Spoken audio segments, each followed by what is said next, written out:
إن الحمد لله نحمده ونستعينه ونستغفره ونؤمن به ونتوكل عليه ونعوذ بالله من شرور أنفسنا ومن سيئات أعمالنا من يهده الله فلا مضل له ومن يضلل فلا هادي له وأشهد أن لا إله إلا الله وحده لا شريك له وأشهد أن محمدا عبده ورسوله صلى الله عليه وعلى آله وأصحابه أجمعين وارشم الطولار دنصولار الله سبحانه وتعالى قلتيشله biz onag'ina maqtaymiz, onag'ina yordam so'raymiz, onag'ina yordamini yolvoramiz. Nafslarimizning buzuqligidan, amallarimizning nosharidan Alloh subhanahu va taolaga sığınırız. Kimni Alloh taolo to'g'ri yo'lga qo'ysa, uni hech bir kim adashtirmas. Kimni adashtirsa, uni hech bir kim to'g'ri yo'lga qo'ydira olmas. Shohidlik bilan Allohdan boshqa hech bir iloh ibodat qilinadigan, tog'dan zot yo'q, yolg'iz u, uning tengdoshi yo'q. Ham shohidlik bilan Muhammad sallallohu alayhi va sallam uning quli hamishisi. Ona uning ahli bayt yaqinlarına, sahabalarına, tabiinlarga ham Allohning yo'lida davom etuvchi barcha mu'min musulmonlarga Alloh taolaning rahmati ham mag'firati bo'lsin.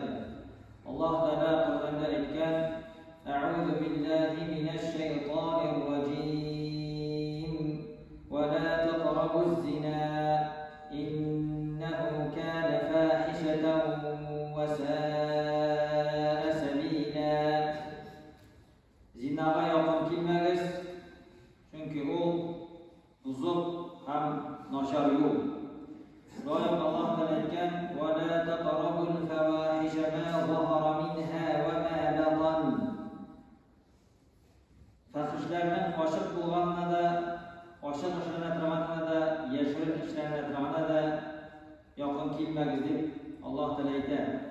Ya'ni oshib bo'lgan buzuqlik, fahishlik va zina, yashirin bo'lgani onsa endi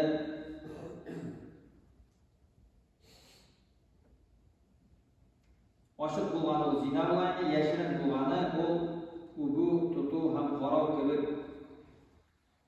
Ishik Muhammad sallallohu alayhi vasallamdan rivoyat etiladi. Payg'ambarimiz sallallohu alayhi vasallam aytgan: "Al-yadani tazniyan wal aynani tazniyan." Qo'llar zina qiladi, ham ko'zlar zina qiladi. Ya'ni qo'lning zinasi tutu, ko'zning zinasi qarov. Shunga ko'ra Alloh taolo aytadi: fahishliklarning oshib bo'lganida, ya'ni zinaga yaqin kelmagiz, ham yashirin bo'lganida yaqin kelmagiz, ya'ni ugu, tutu ham qarov kabi narsalarga. Ham Alloh taolo oldagi oyatlarda shunday aytadi: "Va la taqrabuz zina." Zinaga yaqin kelmagiz deb, zina qilmagiz demay, hatto ona yaqin kelmagiz deb aytadi. Ham zina endi uning birinchi odami, zinaga boruvning birinchi odami u qarov. Ham endi Alloh taolo kishiga bu dunyoda bek ko'p turli ne'matlar bergan. Agar Allohni xohlasa, uni sanab bitirib bo'lmaydi. Ham kishi shu ne'matlarni yaxshi, halol bo'lgan, xayrli, yaxshi maqsadlarda qo'llansa, ulardan onun uchun aytik foyda bo'ladi. Agar endi u uni gunohli amallarda qo'llansa, ularga ziyon keltiradi. Ham endi mana shu zinoga olib boruvchi birinchi aytik odamlardan u bizning ko'ruv san'ati. Ko'ruv san'ati u endi Alloh taolaning bergan ne'mati. Kishi onun yordamida, ya'ni ko'zlari bilan, ko'ruvi bilan Alloh taolaning borlig'ini, uning buyukligini ko'rsatuvchi alamatlarini qoriy oladi. Shulay shu ne'mat yordamida harom bo'lgan, Alloh taolo qilgan narsalarni ko'ra olib, qoriy oladi. Ham endi biz musulmonlar shu Alloh taolo bergan ne'matni tarashunga tegishlibiz, halal, ruxsat etilgan narsalardan qo'llanilgan. Ham Alloh taolo Qur'onda da buyurgan, ya'ni ko'zlarni durust yo'lda qo'llanilgan.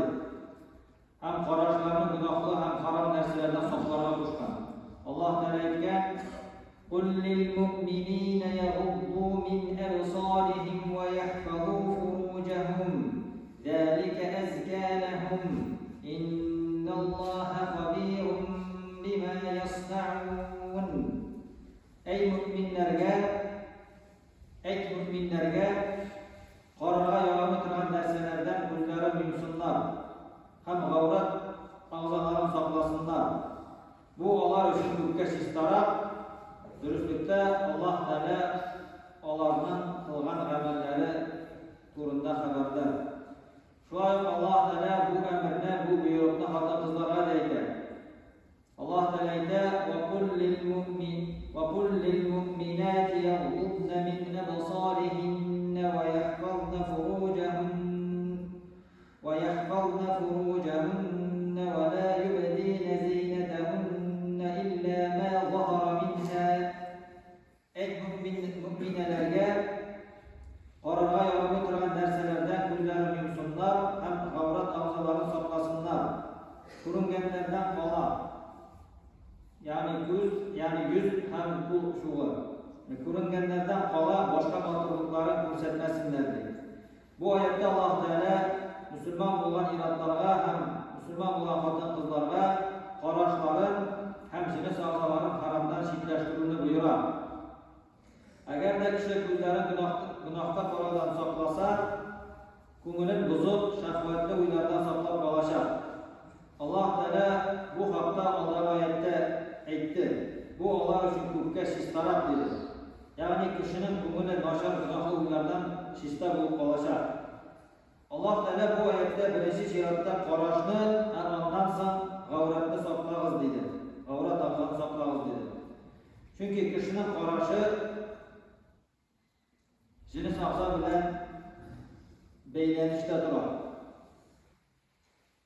Kishi zinodan, ya'ni nikohsiz jinsiy munosabatga kiruvdan o'z-o'zini saqlab qolish. Shu uchraqda agar endi uning qarashlari, ya'ni qarashi gunohdan saqlansa, zina qiluvga eng birinchi shiratda qarashni shit xotinlarga qarovdan saqlama o'tadi. Shunga ko'ra biz qarashimizni saqlarga tegishlimiz. Qo'y vaqt endi kishining qarashi o'zi tilamishida shit xotinga tushirgan mumkin. Bunday qarash uchun gunoh yozilmaydi. Muhammad sallallohu alayhi vasallam Ali radhiyallohu anhuga bunday deb aytgan: "Ya Ali, la tutbi'in nazrata fa inna laka al-ula wa laysat laka al-akhirah." Ya Ali, qarash ortidan qarashingni iyatma, ya'ni bir vaqtda qarama. Shundoqda birinchi qarash seniki, ikkinchisi seniki tugul. Ya'ni ikkinchisi uchun gunoh bo'ladi. Ya'ni kishi endi yolg'iz turgan uchun gunoh bo'lmaysa, endi u niyatlab yolg'iz turgandan so'ng kira to'g'ri qarasa, u uchraqda endi ona gunoh bo'ladi. Endi mu'minlarga har vaqtda Allohdan qo'rqib, nashqi qarashini, ya'ni ko'ruvin halal yoqqan ruxsat etilgan narsaga yo'naltirga kerak. Kishi ko'rganda-da, kishi ko'rmaganda-da. Endi kishilar orasida bo'lganda ko'zini saqlovchi, ya'ni kishi qirinda bo'lganda qaramay, kishi bo'lmaganda masalan qoriy, harom narsalarga. Onda kishi ikki yuzli bo'ladi. Ya'ni ikki yuzli kishilarning amalini qiladi. Alloh taolo onday kishilarni xiyonatchi ko'zlar deb atadi. Ya'ni kishilar oldinda haromi, kishi ko'rmagandagina harom bo'lgan ayblarga ko'zlarini yo'naltib, qarashini yo'naltib. Alloh taolo aytgan: "Ya'lamu kha'inatal a'yuni va ma tukhfis sudur." Alloh ko'zlarning xiyonatchisi ham ko'kraklarda yashirin bo'lgan narsalarni biladi. Ibn Abbas radhiyallohu anhu bu oyatni bilan iboratlan.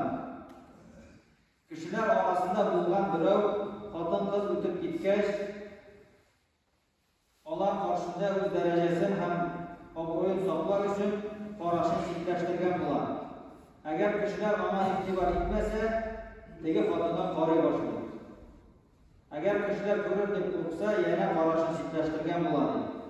Lekin Alloh taolo uning ko'nglidan narsa yashiringanini bildi endi deb Ibn Abbas radhiyallohu anhu mana shu oyatni anlatgan. Ya'ni kishi qirindig'ini qarashni saqlab, kishi ko'rmaganda endi saqlamagan kishi endi mana shu 200li bo'lgan kishining g'amini qiladi. Ham agar endi kishi o'sha ko'zin qarashni saqlamaysa,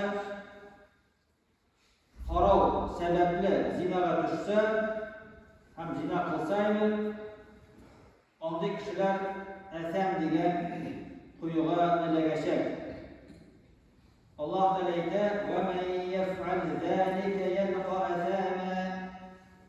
Kimki buni ishlasa, asamga irg'itlashadi. Ya'ni Alloh taolo mu'minlarning sifatini sanab ketgan vaqtda shularning birisini aytadi, Alloh zina qilmaylar deydi. Ana bir ko'p mu'minlarning sifati kelar, ham ular orasida Alloh taolo aytadi, ular zina qilmaylar deb aytadi. Hamda kim uni qilsa, ya'ni zina qilsa ham boshqa masalan gunohlarni onda kishi asamga irg'itlashadi. Asam endi u jahannamning eng tubida bo'lgan quyun. Onda jahannam ahlilarining tanlaridan chiqqan o'liklar og'ar, ham shunda yig'lar. Zina qiluvchi kishi mana shunda g'azablanashadi. Shunga ko'ra qarashni endi saqlarga kerak, chunki u o'sha zinoga itarashagan, zina qilishga sabab bo'larga mumkin. Bizga ondan yiroq bo'lishga kerak. Endi kim Alloh taoladan qo'rqib qarashni haromlardan saqlasa, onda kishiga Alloh taolo uning ko'nglida iymonning ta'min toptirashadi. Payg'ambarimiz sollallohu alayhi vasallam aytgan: "An-nazratu sahmun min sihami iblis masmumatun. Faman tarakaha min khawfillahi athabahu jalla wa azza imanan yajidu halawatahu fi qalbihi." Qarash u iblisning ovuli o'qlarining birisi. Kim uni qoldirsa, Alloh taoladan qo'rqib, ona shunday iymon berishak, shunday iymon bilan bo'laklayashak, onun ta'min yuragida toplayashak degan. Ya'ni Alloh taoladan qo'rqib, yorim shara xotin qizlarga qaramovchilar, qarashlarni saqlovchilar bo'lsin, uramda, televizorda bo'lsin, telefonlarda bo'lsin, qoidagina bo'lsa da o'zlarin qarashlarini saqlaylar ekan, Alloh taoladan qo'rqib, Alloh taolo oddiy kishining ko'nglini iymondan ta'min toptirashadi, ko'nglida shunday iymondan ta'min totuv hisini solashadi. Imom G'azali rahimahulloh aytgan, ko'zlarni ikki sabab bo'yicha saqlashga kerak degan. Bunun birinchisi, o'zing ko'rgan butun narsada seniki tugul. Ham harom narsaga harom narsadan qarashni saqlab qoluv ko'pga yengilroq, haromga qarab ham shuning uchun intiguga qaraganda degan. Bu birinchi sabab. Ikkinchisi, Alloh taolo bergan ko'zni bu dunyoda kerakli, foydali narsagagina qo'llanib, oxiratda Alloh taolani ko'rish uchun Alloh taolo bergan kishiga. Agar endi sen o'zingni gunohlardan saqlamasan, Alloh taolaning ko'ru ne'matidan mahrum qolish mumkin degan. Shunga ko'ra bizga endi qarashlarimizni saqlashga kerak. Shulay Alloh taolo Qur'on oyatlarida Mu'minun surasida o'ngishga erishgan Firdavs jannatlarida ilakkan müminlerin sıfatların sanağında Allah Teala onlar cins ağzaların saklıylardı, saklavuşlardı. Hani şu sıfatlar arasında şula yok, zinadan yirak buluşayma, ona ilgisi bütün amellerine de kaldırışı etik sıfatlar var. Kim şu sıfatlarla sıfatlanayken ondaki kişilerge de ahirette mengi bulgan cennetler bulacak, hem de en etik yukarı derecedeki bulgan Firdevs cennetleri bulacak. Yani Allah Teala zinadan saklanan, cins ağzaların günahdan saklanan kişilerge Firdevs cennetlerin miras edip bilecek, yani miras edip alacaklar diye Allah Teala'ya. Allah Teala barşalarımızga da qarashlarimizni günahlardan saklap faydalı, savablı amellerge qarab, yani faydalı hem yaxşı yollardan kullanırı nasip etseydi, gerekli faydalı ilimler alıp, şu ilimler bilen amel qilirga nasip etseydi. Ve aqulu qawli hada ve estağfirullah li ve lekum ve li sairi cemaati muslimin innehu huvel gafurur rahim الجواد الكريم السميع الدعاء